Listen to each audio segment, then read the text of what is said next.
مقصد کے لیے اللہ کے گھر میں اکٹھا ہوئے ہیں، اور اس سے زیادہ نیک مقصد کیا ہو سکتا ہے کہ انسان اپنے دین کا علم حاصل کرے، دنیا اور آخرت میں فلاح اور کامیابی کیسے ملے اس کی جانکاری حاصل کرے۔ یہ بہت بڑی کامیابی کی چیز ہے، اور اللہ کی توفیق کے بغیر یہ کامیابی انسان کو نہیں ملی۔ جیسا کہ آپ جانتے ہیں،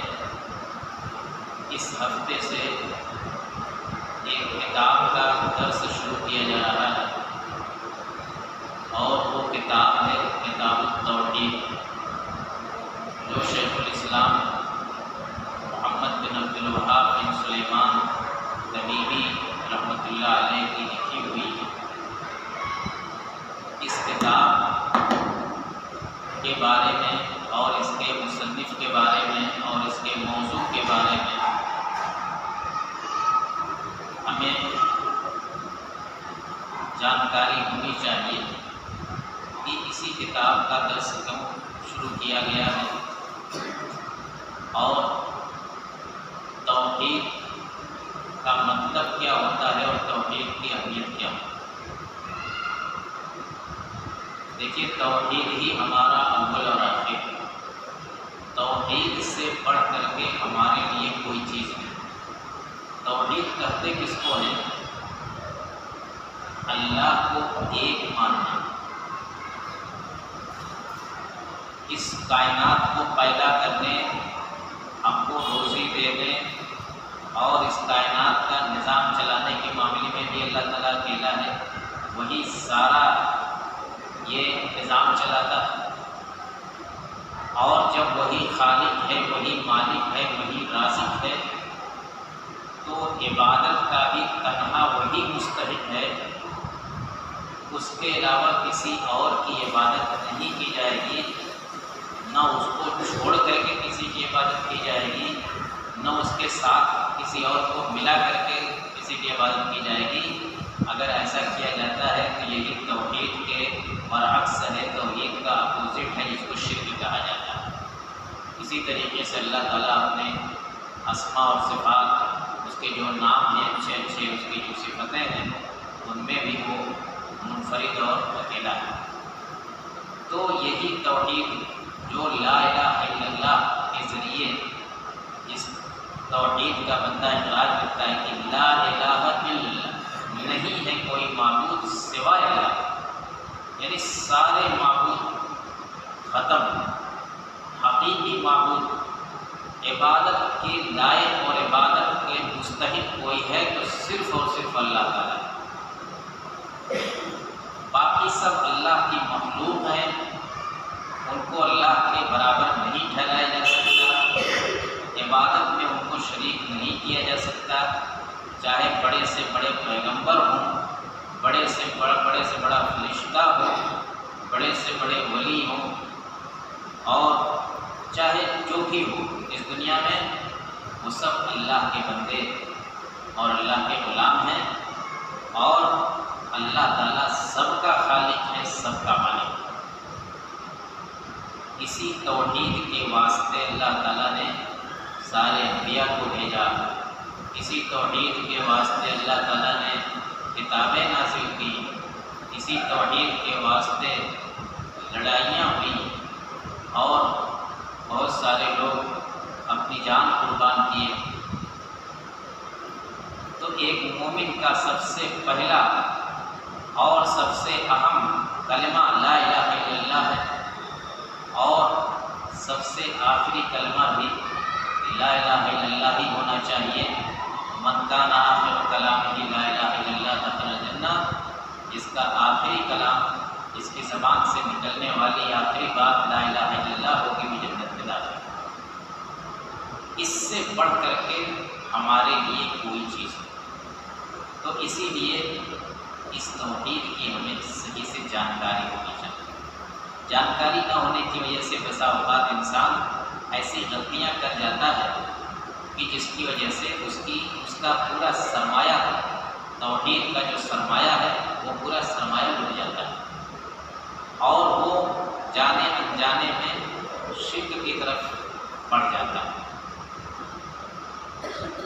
تو اسی واسطے اس توحید کا ہمیں اچھا علم ہونا چاہیے، قرآن کی روشنی میں، احادیث نبویہ صحیحہ کی روشنی میں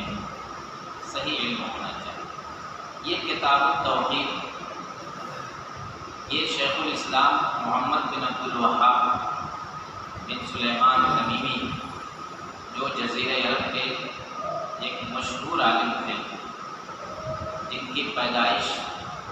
1115 ہجری میں اور وفات 1206 ہجری میں، یعنی ان کی وفات کو بھی لگ بھگ 250 سال گزر چکے۔ انہوں نے یہ کتاب التوحید لکھی،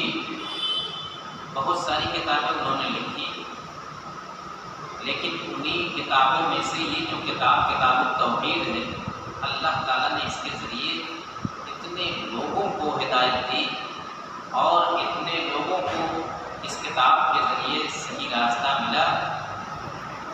کہ بیان کرنا مشکل ہے۔ صرف عرب ہی میں نہیں بلکہ پوری دنیا میں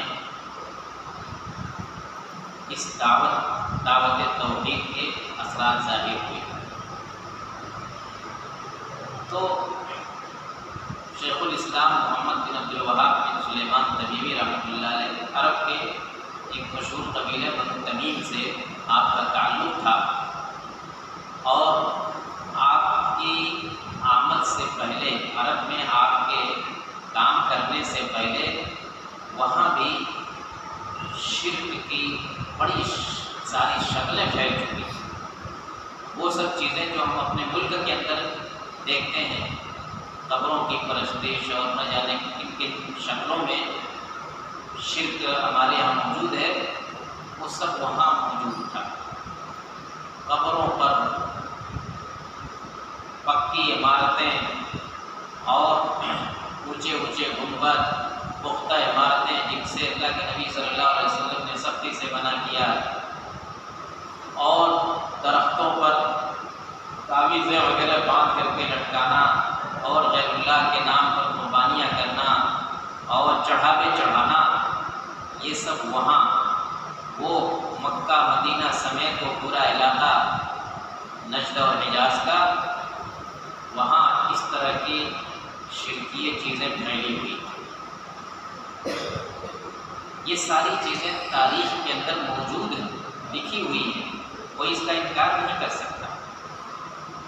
تو شیخ کی دعوت اور ان کی کوشش سے وہاں اتنی اصلاح ہوئی، اتنے بڑے پیمانے پر اصلاح ہوئی کہ آج آپ جائیں دیکھیں وہاں شرک کا نام و نشان نہیں چل رہا ہے۔ اتنی عمدہ اور اتنی ٹھیٹھ توحید اور اتنا پختہ عقیدہ شاید ہی آپ کو دنیا میں کہیں اور کے لوگوں کے یہاں ملے گا، جتنا کہ وہاں کے باشندوں کا عقیدہ پختہ ہے اور توحید پر اس مضبوطی کے ساتھ قائم ہے۔ الحمدللہ شیخ کی دعوت کا ان کی تحریک کا یہ اثر رہا۔ شیخ نے تقریباً 92 سال عمر پائی اور خوب کام کیا، خوب محنت کیا، اور ان کی دعوت صرف جزیرے عرب ہی میں نہیں پھیلی بلکہ پھیلتے پھیلتے پوری دنیا، ہندوستان سمیت پوری دنیا میں اس کے اثرات ظاہر ہوئے، اور جگہ جگہ لوگ راہ راست پر آئے، آپ کی دعوت سن کر کے، آپ کی کتابیں پڑھ کر کے لوگوں کو ہدایت دی۔ آپ مجدد وقت تھے، اللہ تعالیٰ وقتاً فوقتاً ایسے لوگوں کو بھیجتا ہے جو دین کی تجدید کرتے ہیں، دین کے اندر جو چیزیں مٹ چکی ہوتی رہتی ہیں، صحیح چیزیں ان کو پھر سے وہ زندہ کرتے ہیں، لوگوں کو دوبارہ صحیح راستے پر لے آتے ہیں۔ تو شیخ الاسلام محمد بن عبد الوہاب تمیمی رحمۃ اللہ علیہ انہیں مجددین میں سے ایک نمایاں شخصیت، انہیں کی یہ کتاب کتاب التوحید ہے، اور اس کتاب کا بھی اتنا اثر ہوا، اس کتاب کے تقریباً ڈھیر ساری زبانوں میں اس کتاب کے ترجمے ہو چکے ہیں۔ اپنے یہاں دیکھیں گے اردو میں اس کے ترجمے موجود ہیں، ہندی میں موجود ہیں، بنگالی میں موجود ہیں، انگریزی میں موجود ہیں۔ اس کے علاوہ جتنی بھی بڑی بڑی زبانیں ہیں، ساری زبانوں میں یہ کتاب، اس کتاب کا ترجمہ ہو چکا ہے۔ بہت سارے مدارس اور اسکول کے نصاب میں یہ کتاب داخل کر کے پڑھائی جاتی ہے، طلباء کو لوگ پڑھتے ہیں، اور اسی طریقے سے عوامی دروس بھی ہوتے ہیں اس کتاب کے، عوام کے اندر بھی اس کتاب کو پڑھ کر کے سنایا جاتا ہے، اور اس سے لوگ اپنے عقیدے کی اصلاح کرتے ہیں۔ اس کتاب میں مصنف رحمۃ اللہ علیہ نے اپنی طرف سے کوئی بہت زیادہ باتیں نہیں کی، وہ باب قائم کرتے ہیں، ایک چیپٹر قائم کرتے ہیں، ایک عنوان لگاتے ہیں اس کا، اور پھر اس سے متعلق قرآن کی آیتیں اور اللہ کے رسول صلی اللہ علیہ وسلم کی حدیثیں، پھر صحابہ و تابعین وغیرہ کے اقوال ذکر کرتے ہیں۔ یہی ان کا طریقہ ہے، اور اس کے بعد جب یہ باتیں مکمل ہو جاتی ہیں تو پھر فیہ مسائل کا کر کے کچھ مسائل کا استنباط کرتے ہیں، یعنی یہ جو آیتیں اور حدیثیں وغیرہ ذکر کی انہوں نے، ان آیتوں اور حدیثوں سے کیا کیا مسائل ثابت ہوتے ہیں وہ مسائل ذکر کرتے ہیں۔ وہی سمجھے کہ ان کا اپنا کام ہے۔ باقی قرآن کی آیت اور حدیث یہ ساری چیزیں وہ ان کی جگہوں سے لیتے ہیں، اور پھر وہ ان آیتوں اور حدیثوں سے جو مسائل نکلتے ہیں ان کو بہت ہی اختصار کے ساتھ 1 2 3 نمبر ڈال کر کے اس کو بیان کر دیتے ہیں۔ بڑا سیدھا سادہ اسلوب ہے آپ کا، اور کہا جاتا ہے کہ یہ اسلوب امام بخاری رحمۃ اللہ علیہ کا۔ امام بخاری رحمۃ اللہ علیہ حدیث کی سب سے مشہور کتاب، سب سے صحیح اور مستند کتاب ہے امام بخاری، صحیح بخاری۔ اس میں بھی امام بخاری کا یہی طرز ہوتا ہے کہ باب قائم کرتے ہیں، ایک چیپٹر قائم کرتے ہیں، اور اس کا ایک عنوان لگاتے ہیں، پھر اگر اس سے متعلق کوئی آیت ہے اس آیت کو ذکر کرتے ہیں، اور اس تعلق سے جو حدیثیں ان حدیثوں کو ذکر کرتے ہیں، اور کہیں کہیں کچھ اپنی طرف سے کوئی بات بھی نوٹ کرتے ہیں۔ تو محمد بن عبدالوہاب رحمۃ اللہ علیہ نے بھی یہی طرز اختیار کیا ہے اس کتاب کے اندر۔ کتاب کا پورا نام ہے کتاب التوحید الذی هو حق اللہ علی العبید، کہ توحید، اس توحید کی یہ کتاب ہے جو اللہ کا حق ہے بندوں کے اوپر۔ توحید کیا ہے؟ بندوں کے اوپر اللہ کا حق ہے۔ ہم اللہ کے بندے ہیں، ہمارے ذمے اللہ کا کیا حق ہے؟ یہی توحید ہے۔ کیا ہے؟ کہ ہم اس اللہ کو ایک مانیں، یکتا مانیں، یہ مانیں کہ وہی تنہا اس دنیا کا خالق ہے، اور وہی تنہا اس کائنات کا نظام چلاتا ہے، اور وہی تنہا ہماری عبادت کا مستحق ہے۔ ہماری نماز اسی کے لیے پڑھیں گے، روزہ اس کے لیے رکھیں گے، قربانی اسی کے لیے کریں گے، یہ پیشانی صرف اس کے سامنے جھکائیں گے، اور جو بھی عبادت ہوگی رکوع اس کے لیے کریں گے، سجدہ اس کے لیے کریں گے، اس کے علاوہ کسی اور کے لیے نہیں کریں گے۔ یہی توحید ہے، اور یہی اللہ رب العالمین کا حق ہے۔ دیکھیے کس طرح سے انہوں نے کتاب کی شروعات کیا ہے۔ کتاب شروع کرتے ہوئے نے لکھا ہے کہ بسم اللہ الرحمن الرحیم، کتاب التوحید وقول اللہ تعالی وما خلقت الجن والانس الا لیعبدون۔ یہ توحید کی کتاب ہے، اور اللہ تعالیٰ کا قول یہ ہے کہ وما خلقت الجن والانس الا لیعبدون، میں نے جنوں کو اور انسانوں کو نہیں پیدا کیا ہے مگر صرف اس لیے کہ وہ میری عبادت کریں۔ یہ سب سے پہلے انہوں نے قرآن کی یہ آیت ذکر کی۔ اس آیت میں اللہ تعالیٰ نے بتا دیا، بار بار ہم یہ آیت سنتے ہیں، پڑھتے ہیں، کہ اللہ تعالیٰ نے بتایا کہ یہ ساری جو انسانی آبادی ہم دیکھ رہے ہیں آدم علیہ السلام کے وقت سے لے کر کے اب تک اور قیامت تک جو آبادی رہی یہ انسان اور اسی طرح سے جنوں کی جو آبادی ہے جن کو ہم اپنی نظروں سے نہیں دیکھتے ان کو بھی سب کو اللہ تعالیٰ نے پیدا کس لیے کیا ہے؟ دنیا میں صرف کھانے پینے کے لیے نہیں، دنیا میں موج مستی کرنے کے لیے نہیں، بلکہ اللہ لیعبدون اپنی عبادت کے لیے پیدا کیا۔ تو ہمارے وجود کا مقصد ہی اللہ کی عبادت ہے۔ ہمارا کل کام اللہ کی عبادت کرنا ہے، اللہ کی عبادت کے بعد ہی اور دنیا میں۔ لوگ کہتے ہیں کہ کچھ عبادت کے لیے بھی وقت نکالیے، نہیں، عبادت ہی کے لیے تو ہمارا سارا وقت ہونا چاہیے، اور جو وقت بچے اس کو ہم دنیا کے لیے نکالیں۔ اور عبادت کا وقت کا مطلب صرف یہ نہیں ہوتا کہ نماز پڑھ لیا جائے، یہ عبادت۔ نماز بے شک جو ہے سب سے اہم عبادت ہے توحید کے بعد، لیکن اور بھی شرعی طریقے سے زندگی گزارنا سب عبادت ہے۔ حلال کمائی کھانا عبادت ہے، کسی کی مدد کرنا یہ عبادت ہے، تسبیحات، اذکار، دعائیں یہ سب عبادت ہیں، اور اللہ تعالیٰ کا ہر پسندیدہ عمل یہ اس کی عبادت ہے، جیسا کہ شیخ الاسلام ابن تیمیہ رحمۃ اللہ نے کہا کہ العبادۃ اسم جامع لکل ما یحبہ اللہ من الاقوال والاعمال الظاہرۃ والباطنہ۔ عبادت نام ہے ہر اس چیز کا جو اللہ کو پسند ہے، چاہے وہ قول ہو، زبان سے کہی جانے والی بات ہو، چاہے عمل ہو، اور وہ ظاہری ہو یا باطنی ہو، جو چیز اللہ کو پسند ہے۔ آپ نے کسی سے کوئی اچھی بات کہہ دی، نیک بات کہہ دی، یہ بھی عبادت ہے۔ تو ہر وہ عمل اور ہر وہ قول اور ہر وہ فعل جو اللہ تعالیٰ کو پسند ہے وہ سب عبادت پہ داخل ہے۔ تو سب سے پہلی آیت۔ دوسری آیت انہوں نے لکھا ہے کہ وَلَقَدْ بَعَثْنَا وَقَوْلُهُ وَلَقَدْ بَعَثْنَا فِي كُلِّ أُمَّةٍ رَسُولًا أَنِ اعْبُدُوا اللَّهَ وَاجْتَنِبُوا الطَّاغُوتَ۔ ہم نے ہر امت کے اندر ایک رسول کو بھیجا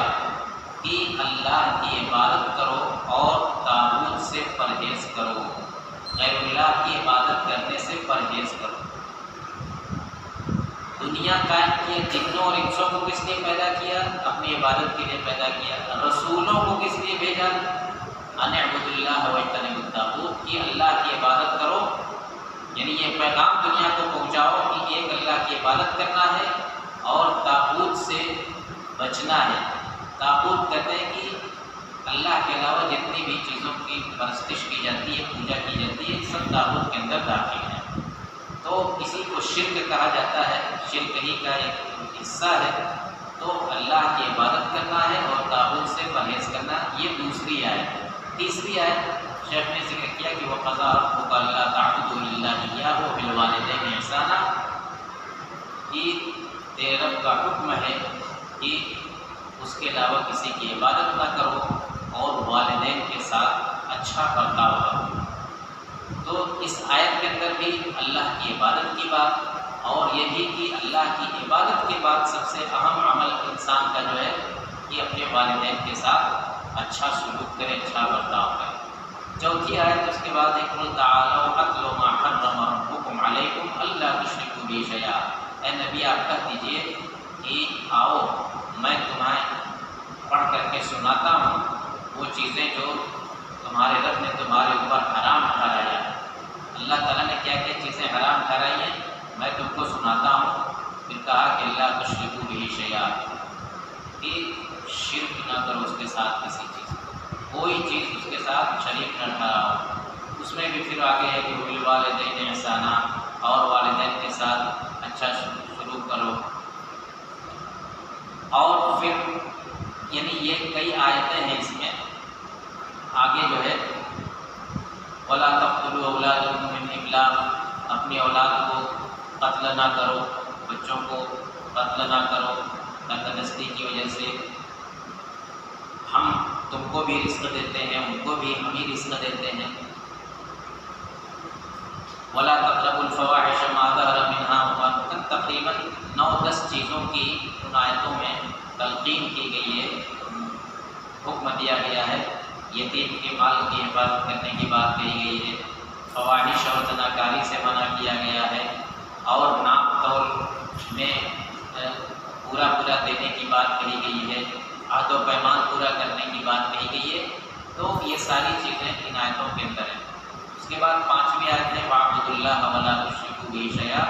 اللہ کی عبادت کرو اور اس کے ساتھ کسی کو شریک نہ کرو۔ تو دیکھیے یہ سب کی سب آیتیں کیا ہیں؟ توحید سے متعلق، اور توحید جہاں ہوگی،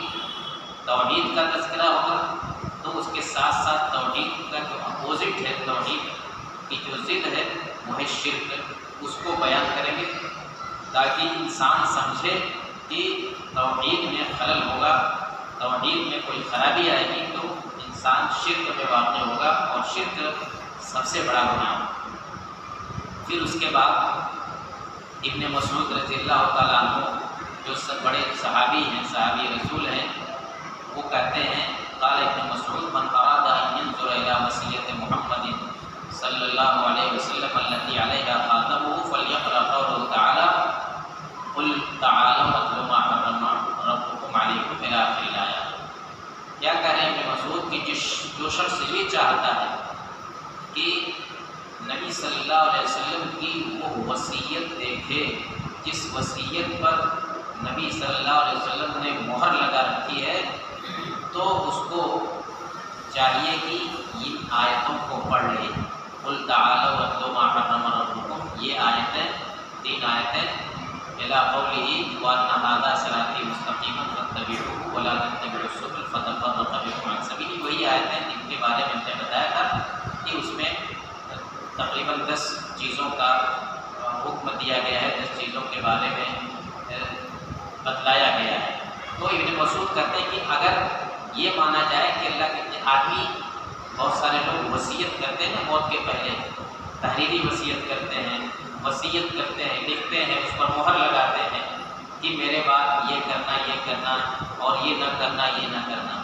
تو عبداللہ بن مسعود صحابی رسول کہتے ہیں کہ اگر اللہ کے نبی صلی اللہ علیہ وسلم کوئی وصیت کرتے تحریری، تو سمجھو کہ ان کی وصیت یہی ہوتی، یہی آیتیں ہوتی۔ ان آیتوں میں ان 10 چیزوں کے بارے میں تنبیہ کی گئی ہے۔ تو یہ اللہ کے نبی صلی اللہ علیہ وسلم کی یہی وصیت ہوتی، اور یہ قرآن کے اندر موجود ہے۔ جب قرآن کے اندر موجود ہے تو پھر ہمارے لیے یہ بہت بڑی چیز ہے۔ اس کے بعد ایک حدیث جو اس سلسلے کی بڑی مشہور حدیث ہے، معاذ بن جبل رضی اللہ تعالیٰ عنہ کہتے ہیں قال كنت ردیف النبی صلی اللہ علیہ وسلم علی حمار فقال لي یا معاذ اتدری ما حق اللہ علی العباد۔ معاذ بن جبل کہتے ہیں، یہ بھی صحابی رسول ہیں، مشہور صحابی ہیں، کہتے ہیں کہ میں اللہ کے نبی صلی اللہ علیہ وسلم کے پیچھے بیٹھا تھا سواری پر، گدھے کی سواری، اللہ کے نبی صلی اللہ علیہ وسلم نے گدھے کی بھی سواری کی، تو پیچھے معاذ بن جبل کو آپ نے بیٹھایا اس پر، اور پھر کہا دیکھیے کوئی موقع اللہ کے نبی صلی اللہ علیہ وسلم چھوڑتے نہیں تھے لوگوں کو علم سکھانے کے لیے، نصیحت کرنے کے لیے، تعلیم دینے کے لیے، تو سواری پر بیٹھ کر کے پیچھے معاذ بن جبل کو بیٹھا کر کے لے کے جا رہے تھے۔ اسی سواری پر آپ نے کہا کہ یا معاذ اتدری ما حق اللہ علی العباد، اے معاذ کیا آپ کو معلوم ہے کہ بندوں کے اوپر اللہ کا حق کیا ہے؟ بندوں کے اوپر اللہ کا حق کیا ہے، کیا آپ کو معلوم ہے؟ میں نے کہا کہ اللہ و رسولہ عالم، اللہ اور اس کے رسول زیادہ بہتر جانتے ہیں۔ آپ نے فرمایا کہ حق اللہ علی العباد ان یعبدوہ ولا یشرکوا بہ شیئا۔ دیکھیے اللہ کے نبی صلی اللہ علیہ وسلم سوال کر کے پھر جواب دیتے تھے، اور یہ اسلوب جو ہے اس سے آدمی کے ذہن میں بات زیادہ بیٹھتی ہے۔ ڈائریکٹ بتا دیا جائے کوئی بات تو اتنا زیادہ نہیں ذہن میں محفوظ رہتی، جب سوال کر کے ہوتا ہے کیا آپ کو معلوم ہے یہ بات؟ ہاں نہیں معلوم ہے، اب سنیے یہ بات۔ تو پھر جواب دیا اللہ کے رسول نے کہ اللہ کا حق بندوں کے اوپر یہ ہے کہ اللہ کی عبادت کریں اور اس کے ساتھ کسی کو شریک نہ ٹھہرائیں۔ یہی کل حق ہے اللہ تعالیٰ کا، اس پورے تمام حقوق کا خلاصہ ہے۔ پھر کہا کہ وحق اللہ علی العباد اللہ يعذب من لا یشرک بہ شیئا۔ مزید یہ بتلایا کہ بندوں کا حق بھی اللہ تعالیٰ کے اوپر، بندوں کا حق اللہ تعالیٰ کے اوپر یہ ہے کہ اللہ تعالیٰ کسی شخص کو، ایسے شخص کو عذاب نہ دے جو اس کے ساتھ شرک نہیں کرتا۔ وہ بندہ جو اللہ کے ساتھ کوئی چیز شریک نہیں ٹھہراتا، تو اللہ تعالیٰ کا بندے کا حق ہے اللہ تعالیٰ کے اوپر کہ ایسے بندے کو اللہ تعالیٰ عذاب میں مبتلا نہ کرے۔ قلت یا رسول اللہ افلا ابشر الناس، میں نے کہا کہ اللہ کے رسول کیا میں لوگوں کو یہ خوشخبری نہ سنا دوں؟ یہ بہت بڑی چیز ہے کہ بندوں کا حق اللہ کے اوپر یہ ہے کہ اگر بندہ شرک نہیں کرتا ہے تو اللہ تعالیٰ ایسے بندے کو عذاب نہیں دے گا۔ یہ ایک خوشخبری ہے، ایک اچھی چیز ہے، میں یہ بات لوگوں کو بتا دوں۔ آپ نے کہا کہ لا تبشرہم فیتکلوا، نہ بتائیے کیونکہ لوگ اسی پر اعتماد کر کے رہ جائیں گے۔ آپ نے کیوں یہ کہا کہ مت بتلائیے لوگوں کو، خوشخبری نہ دیجیے؟ بہت ساری وجوہات ہو سکتی ہیں۔ مطلب اس میں یہ کہا گیا کہ اگر بندہ شرک نہیں کرتا تو اللہ تعالیٰ ایسے بندے کو عذاب نہیں دے گا۔ تو بندہ صرف توحید کو مان لے، توحید ہی پر اکتفا کرے، کوئی عمل نہ کرے گا کہ جب ہم موحد ہیں، ہمارے پاس توحید ہے اور توحید والے کو اللہ تعالیٰ عذاب نہیں دے گا، تو اسی پر حالانکہ توحید کا کے ساتھ ساتھ عمل بھی لازم ہے۔ تو کچھ لوگوں کو غلط فہمی ہو سکتی ہے کہ وہ عمل کرنا چھوڑ دیں گے، یہ بات سن کر کے عمل کرنا چھوڑ دیں گے۔ حالانکہ اسی حدیث میں اللہ کے نبی صلی اللہ علیہ وسلم نے بتلایا ہے کہ اللہ کی عبادت بھی کرنی ہے، اللہ کی عبادت بھی کرنی ہے، اور عبادت کیا؟ یہی عمل ہے۔ تو ہو سکتا ہے کہ بندہ جو ہے غلط سمجھ لے اور یہ سوچے کہ صرف توحید کا اقرار کر لینا یہی ہماری نجات کے لیے کافی ہے، اس لیے آپ نے کہا کہ بھی نہ مطلب۔ شروع میں خاص طور سے لوگ جو ابھی نئے نئے مسلمان ہوئے تھے ان کو اس طرح کی غلط فہمی ہو چکی تھی۔ بعد میں تو خود اللہ کے نبی صلی اللہ علیہ وسلم نے اپنی حدیثوں کے ذریعے لوگوں کو یہ ساری باتیں بتلائیں۔ پھر چونکہ معاذ رضی اللہ تعالیٰ عنہ کو منع کیا تھا، لیکن معاذ رضی اللہ تعالیٰ عنہ نے فَنَطَقَ بِهَا مُعَاذٌ تَعْصُمًا، بعد میں حضرت معاذ رضی اللہ تعالیٰ عنہ نے یہ بات بیان کر دی کہ کہیں علم چھپانے کا گناہ نہ ہم کو ہو جائے کہ ہم نے ایک علم، ایک جانکاری کی چیز تھی، ہم نے اس کو چھپا لیا، تو آپ نے اس کو بیان کر دیا اور کوئی حرج کی بات نہیں تھی۔ اب بات بالکل واضح ہو چکی تھی، لوگوں کی تربیت ہو چکی تھی اس تعلق سے، اب کسی کے غلط فہمی میں مبتلا ہونے کا کوئی خدشہ نہیں تھا، اس لیے کوئی حرج کی بات نہیں۔ اخرجہ فی الصحیحین، اس حدیث کو صحیحین میں یعنی بخاری اور مسلم میں ذکر کیا گیا ہے۔ تو اس حدیث کے اندر جیسے یہ جو کہا، جب اللہ کے رسول صلی اللہ علیہ وسلم نے معاذ رضی اللہ عنہ سے پوچھا کہ کیا آپ کو معلوم ہے کہ اللہ کا حق کیا ہے بندوں کے اوپر اور بندوں کا حق، تو انہوں نے کہا کہ اللہ اور اس کے رسول زیادہ بہتر جانتے۔ تو کیا ہر موقع پر جب بھی کوئی اس طرح کی بات پوچھی جائے اور بندے کو معلوم نہ ہو تو کیا یہ کہے گا کہ اللہ اور اس کے رسول بہتر جانتے ہیں، یا صرف یہ کہے گا کہ اللہ بہتر جانتا ہے؟ جب تک اللہ کے رسول تھے، اللہ کے رسول کی موجودگی میں ان کے سامنے اس طرح کی بات آتی تھی تو ایسے موقع پر تو یہی کہا جائے کہ اللہ اور اس کے رسول بہتر جانتے ہیں۔ اب جب اللہ کے رسول نہیں رہے اس دنیا کے اندر تو اب صرف اللہ عالم کہا جائے گا، کوئی اس طرح کی بات کہی جائے گی تو اللہ عالم، اللہ بہتر جانتا ہے۔ ایک بات یہ بھی کہی ہے بعض علماء نے کہ جن چیزوں کا تعلق شرعی مسائل سے ہے تو اس میں اب بھی اللہ و رسولہ عالم کہہ سکتے ہیں کہ اللہ اور اس کے رسول بہتر جانتے ہیں، کیونکہ یہاں اللہ کے رسول کے بہتر جاننے کا مطلب ہے کہ اللہ کے رسول صلی اللہ علیہ وسلم نے اپنی زندگی میں ساری باتیں شریعت کی جو کہ بتا دی ہیں، لوگوں کو پہنچا دی ہیں، دین مکمل ہو چکا ہے، اس لیے شرعی مسائل کا جہاں تک معاملہ ہو تو اس میں تو کہہ سکتے ہیں کہ اللہ اور اس کے رسول بہتر جانتے ہیں، اس اعتبار سے کہ اللہ کے رسول نے اپنی زندگی میں یہ سب بتا دیا۔ البتہ کوئی ایسی چیز ہو جیسے یہ کہ مثلا کوئی پوچھے کہ کل بارش ہوگی کہ نہیں ہوگی، تو ایسی صورت میں صرف کہا جائے گا کہ اللہ بہتر جانتا ہے،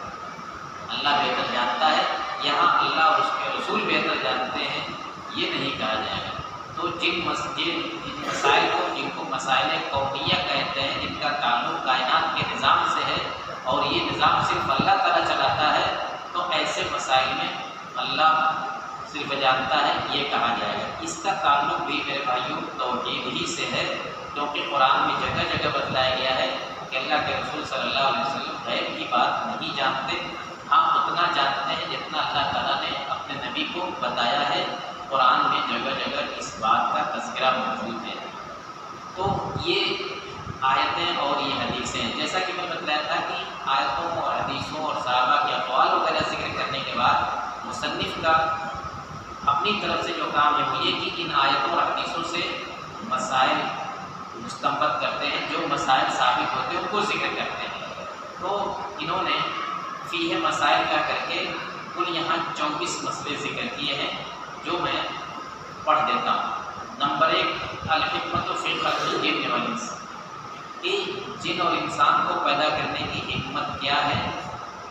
وہ بیان کیا اللہ تعالیٰ نے۔ وما خلقت الجن والانس، کہ اللہ تعالیٰ نے اپنی عبادت کے لیے پیدا کی، یہ حکمت ہے۔ دوسرا مسئلہ کہ ان العبادۃ ہی التوحید لأن الخصومۃ فیہ، کہ عبادت کا مطلب ہی توحید ہے، کیونکہ توحید ہی کے سلسلے میں اختلاف کیا لوگوں نے۔ عبادت کا مطلب محض عبادت نہیں کہ اللہ کی بھی عبادت کر لیں، دوسروں کو بھی اس میں شامل کر لیں، تو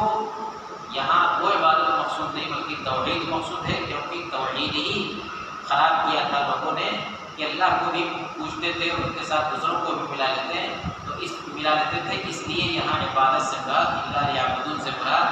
الا لیوحدون توحید ہے۔ تیسرا ہے کہ ان من لم یأت بہ لم یعبد اللہ، کہ جو توحید اس کے پاس نہیں ہے وہ اللہ کی عبادت ہی نہیں کیا اس نے۔ توحید نہیں ہے تو دنیا بھر کی عبادت کرے لیکن اس کی عبادت نہیں مانی جائے گی۔ ففیہ معنی قولہ ولا انتم عابدون ما اعبد، کہتے ہیں کہ اس میں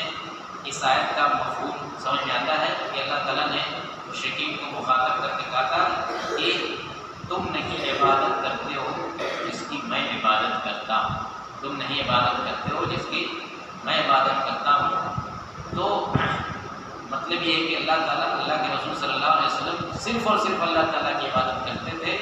جبکہ مشرکین جو ہے اللہ تعالیٰ کے ساتھ دوسروں کو ملا کر کے اللہ تعالیٰ کی عبادت کرتے تھے، اور اسی کا نام شرک ہے، اور شرک سے الگ جو ہے وہی توحید ہے۔ چوتھا مسئلہ الحکمت فی ارسال الرسل، کہ رسولوں کو بھیجنے کی حکمت کیا تھی، اللہ تعالیٰ نے انبیاء کو اور رسولوں کو کیوں بھیجا تھا دنیا میں۔ وہ آیت جس میں یہ کہا کہ وَلَقَدْ بَعَثْنَا فِي كُلِّ أُمَّةٍ رَسُولًا أَنِ اعْبُدُوا اللَّهَ وَاجْتَنِبُوا الطَّاغُوتَ، کہ ہم نے رسولوں کو دنیا کے اندر اسی لیے بھیجا کہ ایک اللہ کی لوگ عبادت کریں اور طاغوت سے اور شرک سے بچیں۔ پانچواں مسئلہ ان الرسالۃ عامۃ كُلِّ أُمَّةٍ،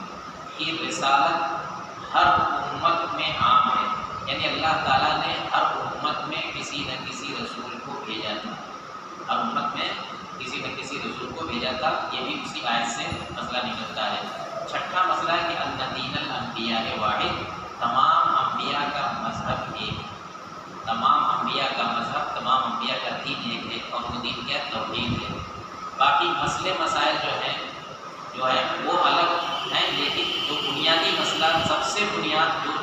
سارے انبیاء کا کی مشترک دعوت تھی وہ یہ توحید، جسے کہا جاتا ہے کہ ہر امت میں ہم نے رسول بھیجا تو اسی توحید کی دعوت کو لے کر کے ہی بھیجا۔ تو اس طرح سے سارے انبیاء، آپ کہہ سکتے ہیں کہ نوح علیہ السلام کا مذہب بھی اسلام ہے، اور عیسیٰ علیہ السلام کا مذہب بھی اسلام ہے، اور موسیٰ علیہ السلام، جتنے انبیاء ہیں سب کا مذہب، سب کا دین ایک ہے، اور وہ توحید ہے، وہ اسلام ہے۔ ساتواں مسئلہ المسألۃ الکبیرۃ ان عبادۃ اللہ لا تحصل الا بالکفر بالطاغوت، یہ سب سے بڑا مسئلہ جو یہ ہے کہ اللہ کی عبادت نہیں ہو سکتی مگر طاغوت کے انکار کے ساتھ ہی۔ طاغوت جیسا کہ ہم نے بتایا تھا کہ اللہ کے علاوہ جتنی چیزوں کی پرستش کی جاتی ہے سب طاغوت میں داخل ہے۔ تو جب تک کہ غیر اللہ کا انکار نہیں کریں گے، غیر اللہ کی عبادت کا انکار نہیں کریں گے، تب تک جو ہے عبادت مکمل نہیں ہوگی۔ جیسے کہ اللہ تعالیٰ نے فرمایا کہ فَمَن يَكْفُرْ بِالطَّاغُوتِ وَيُؤْمِنْ بِاللَّهِ فَقَدِ اسْتَمْسَكَ بِالْعُرْوَةِ الْوُثْقَىٰ، جو طاغوت کا کفر کرے گا، جن غیر اللہ کی عبادت کی جاتی ہے ان کا انکار کرے گا، وَيُؤْمِنْ بِاللَّهِ، اور اللہ پر ایمان رکھے گا، تو اس نے مضبوط رسی کو پکڑا۔ تو صرف ایمان نہیں کہا بلکہ اس سے پہلے کہا کہ طاغوت کا کفر، طاغوت سے انکار، غیر اللہ کی عبادت سے انکار ضروری ہے۔ آٹھواں مسئلہ ہے کہ الطاغوت عام فی کل ما عبد من دون اللہ، کہ لفظ طاغوت عام ہے ہر اس چیز میں جو اللہ کے علاوہ ان کی پوجا کی جاتی ہے۔ یعنی طاغوت کا مطلب وہی بیان کیا ہے کہ جتنی بھی لوگوں کی عبادت کی جاتی ہے اللہ تعالیٰ کو چھوڑ کر کے، وہ سب جو ہے اس میں داخل ہے۔ نواں مسئلہ ہے کہ عظم الشان سلاسل آیات محکمات فی سورۃ الانعام عند السلف وفی 10 مسائل اولاها النہی عن الشرک۔ سورہ انعام کی 3 محکم آیتوں کی عظمت شان معلوم ہے۔ سورہ انعام وہی قل تعالوا اتلوا ما حرم ربکم،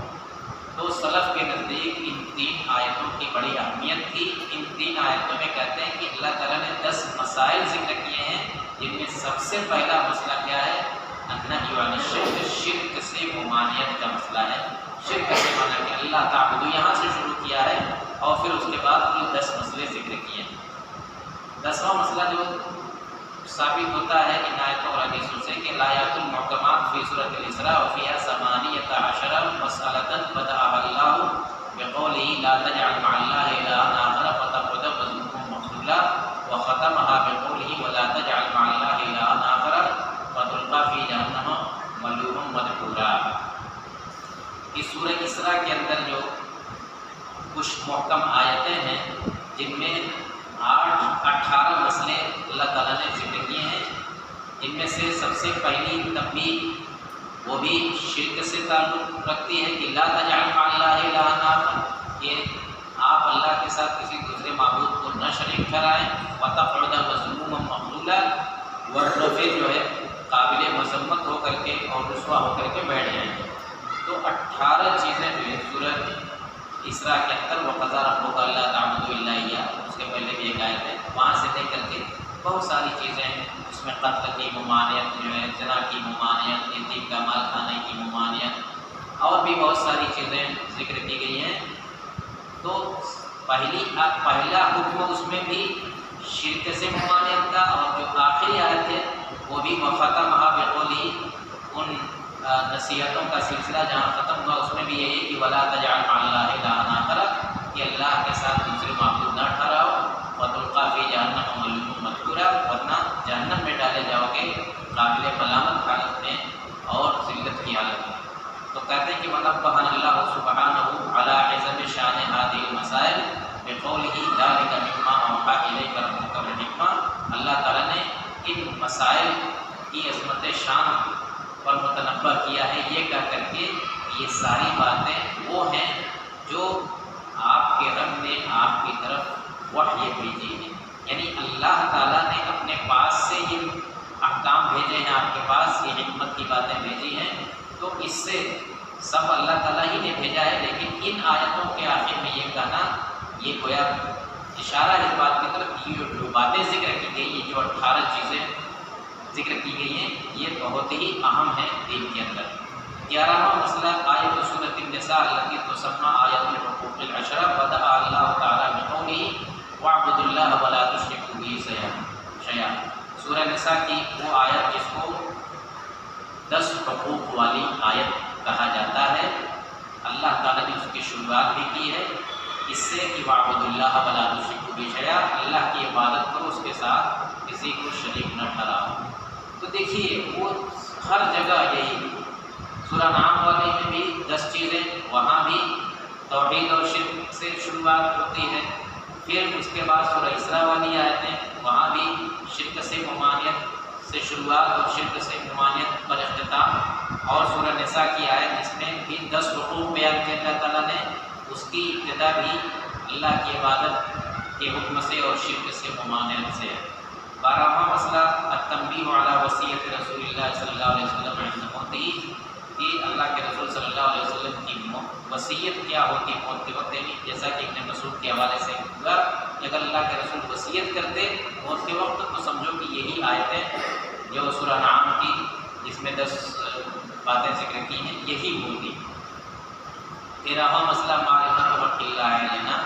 اللہ کا حق ہمارے اوپر کیا ہے اس کی بھی معرفت ہوئی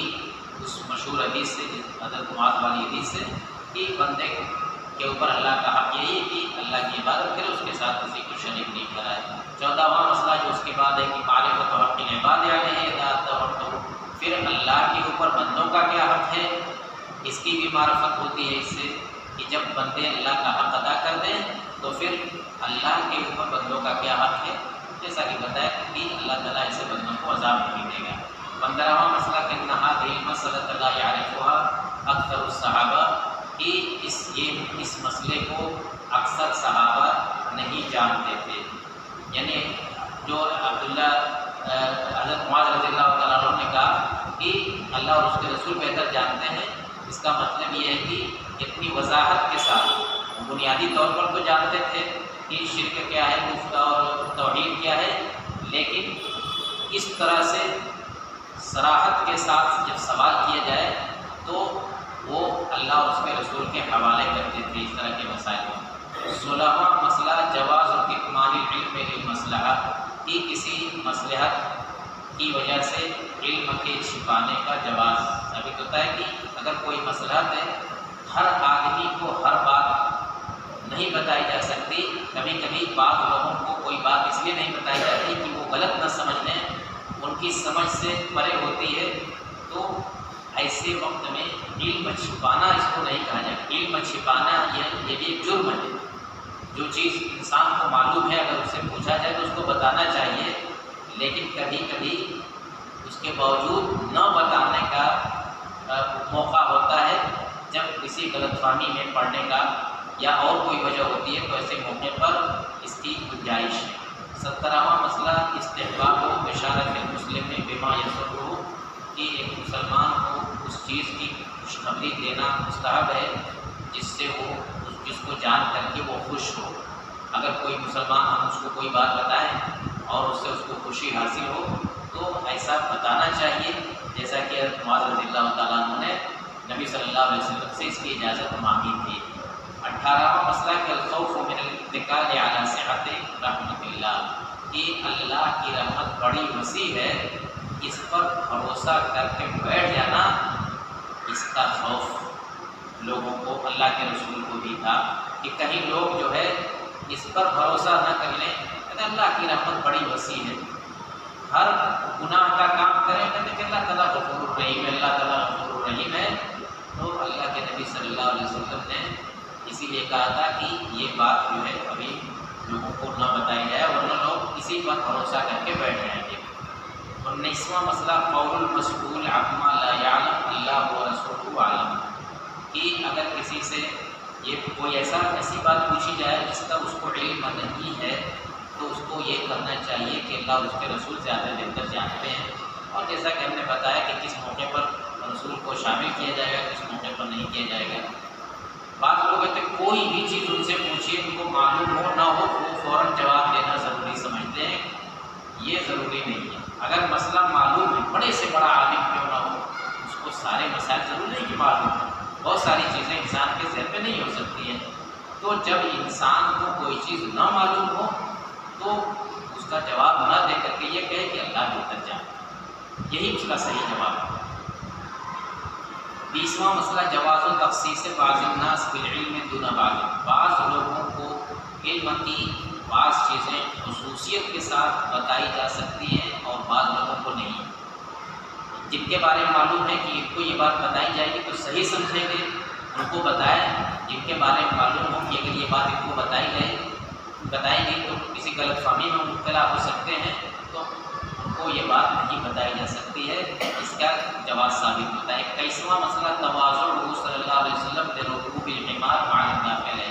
اس سے اللہ کے نبی صلی اللہ علیہ وسلم کا تواضع اور خاکساری ظاہر ہوتی ہے کہ اللہ کے نبی جو ہے گدھے کی سواری کرتے تھے، یہ آپ کا تواضع تھا، آپ کی خاکساری تھی، اور صرف یہ نہیں کہ سواری کرتے تھے، پیچھے کسی کو بیٹھا بھی لیتے تھے، تو یہ سب اللہ کے رسول صلی اللہ علیہ وسلم کی تواضع اور خاکساری کی دلیل ہے۔ 22واں مسئلہ جواز الرداف الدابہ کی سواری پر دوسروں کو بیٹھانا، اپنے پیچھے دوسروں کو بیٹھانا جائز ہے، کوئی حرج کی بات نہیں ہے، یہ بھی اس سے ثابت ہوا۔ 23واں مسئلہ فضیلت معاذ بن جبل رضی اللہ عنہ، اس سے معاذ بن جبل صحابی رسول کی فضیلت بھی ثابت ہوتی ہے کہ اللہ کے رسول کو اپنے ساتھ بیٹھا کر کے لے گئے تھے، نہ صرف لے گئے بلکہ ان کو راستے میں علم بھی سکھایا۔ 24واں مسئلہ آخری مسئلہ جو ہے عظم شان حاضر مسئلہ، اس مسئلے کی عظمت شان، یہ مسئلہ کتنا عظیم ہے، کون سا مسئلہ؟ توحید اور شرک کا مسئلہ بہت عظیم ہے۔ تو یہ 24 مسئلے جو ہے ان آیتوں اور حدیثوں سے مستنبط ہوئے، یہی محمد بن عبد الوہاب بن سلیمان تمیمی رحمۃ اللہ علیہ نے ان آیتوں اور حدیثوں سے یہ سارے مسائل کو مستنبط کیے ہیں۔ تو میرے بھائیوں، آخر میں خلاصے کے طور پر ہم یہی کہنا چاہیں گے کہ قرآن میں جگہ جگہ توحید اور شرک کی بات بتلائی گئی ہے، کیونکہ ایک مومن کے نزدیک اس سے بڑا کوئی مسئلہ نہیں۔ شرک میں اگر کوئی پڑ گیا تو شرک اللہ کے یہاں معاف نہیں ہے، باقی سارے گناہ اللہ تعالیٰ معاف کر سکتا ہے، لیکن شرک اتنا بڑا گناہ ہے کہ اس کی معافی نہیں ہے، اور یہی وجہ ہے کہ قرآن